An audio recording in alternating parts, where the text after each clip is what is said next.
हिंदुओं की राजनीति करने वाली भाजपा अब मुसलमानों को अपने पाले में करने की रणनीति पर काम करनी शुरू कर दी है।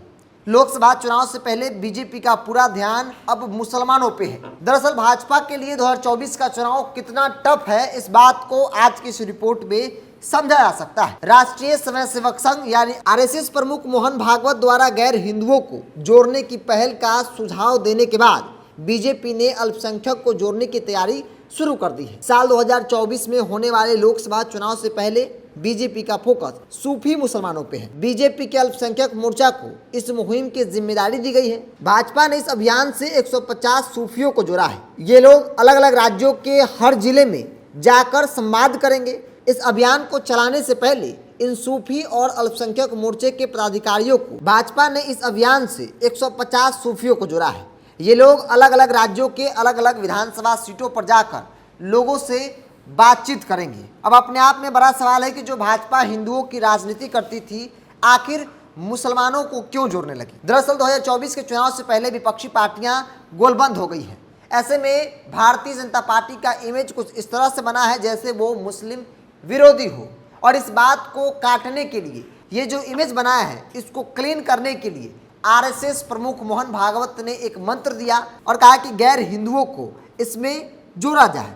सवाल है कि क्या भारतीय जनता पार्टी इन मुसलमानों को अपने पाले में कर सकती है। दरअसल इसके पीछे की रणनीति बताई जा रही है कि एक तीर से दो निशान होंगे।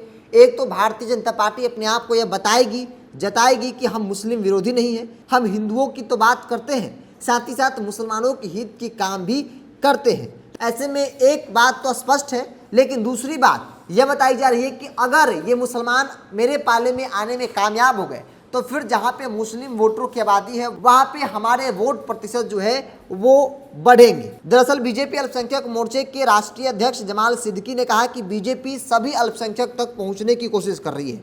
सूफी संवाद के जरिए मुस्लिम बहुल सीटों पर पहुँचने की योजना है। ये संवाद उन लोकसभा क्षेत्रों में बड़े पैमानों पर आयोजित किए जाएंगे जहाँ मुस्लिम आबादी 20% या उससे अधिक है। सेमिनार संवाद के साथ साथ मुस्लिम समाज के लोगों के घर तक पहुंचकर भी उनसे बातचीत जो है वो की जाएगी और इसके बारे में बताया जाएगा कि सरकार आपके लिए क्या काम कर रही है। बीजेपी पसमानदा मुसलमानों के बाद अब सूफी समाज के जरिए सभी अल्पसंख्यक को रिझाने में जुटी है। बीजेपी का मानना है कि दरगाहों और मज़ारों पर आने वाले अल्पसंख्यक समाज केंद्र और प्रदेश सरकार की योजनाओं का सबसे बड़ा लाभार्थी है। इसमें काफ़ी लोग अल्पसंख्यक समुदाय के उपेक्षित वर्ग से आते हैं।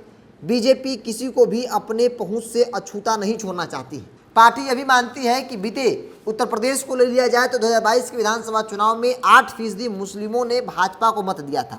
इसके बाद 60% से ज़्यादा मुस्लिम आबादी वाले रामपुर लोकसभा, रामपुर विधानसभा और विपरीत समीकरण वाली आजमगढ़ लोकसभा सीट को उपचुनाव में जीतने की सफलता के बगैर पसमानदा मुस्लिमों पर भरोसा किए नहीं मिल सकती है। और ऐसे कई उदाहरण भाजपा की तरफ से दिए जा रहे हैं जो उत्तर प्रदेश के विधानसभा और लोकसभा से जुड़े हुए हैं। चूंकि भारतीय जनता पार्टी ने मुस्लिमों को अपने पक्ष में करने की रणनीति पर काम उत्तर प्रदेश में शुरू कर दिया है और कहा जा रहा है कि धीरे धीरे ये सिलसिला बिहार, झारखंड और बंगाल पहुंचते हुए देश के तमाम राज्यों तक काम करने शुरू कर दिए जाएंगे। तो पहले पसमानदा मुसलमान, तो अब सूफी समाज के मुसलमानों को अपने पक्ष में करने के लिए भारतीय जनता पार्टी ने उत्तर प्रदेश में काम करनी शुरू कर दी है। मदारों और मस्जिदों पर जो मुसलमान जाते हैं उनके बीच जाकर राज्य सरकार और केंद्र सरकार की योजनाओं के बारे में जानकारी देना और ये बताना कि आपके लिए सरकार कितना प्रतिबद्ध है, सरकार कितना आपके लिए काम करती है। दूसरी बड़ी बात है कि जो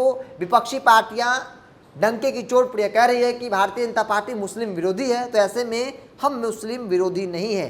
तो 2024 के चुनौतियों को देखते हुए आरएसएस प्रमुख मोहन भागवत ने भारतीय जनता पार्टी को कहा कि आप गैर हिंदू संगठन को जोड़िए, गैर हिंदू वोटर जो है उनको एकजुट कीजिए। क्योंकि 24 की रणनीति बेहद चुनौतीपूर्ण है, ऐसे में उससे निपटना है तो फिर आपको मुसलमानों में एक मैसेज देना होगा कि हम सभी को साथ लेकर चलते हैं, हम हिंदुओं को नहीं बल्कि मुसलमानों की भी बात करते हैं। बहरहाल आपकी क्या राय है, आप अपनी राय को कमेंट्स बॉक्स में रखिए। अगर आप मेरे चैनल को यूट्यूब पर देख रहे हैं तो सब्सक्राइब कर लीजिए, फेसबुक पर देख रहे हैं तो पेज को लाइक और फॉलो कर लीजिए।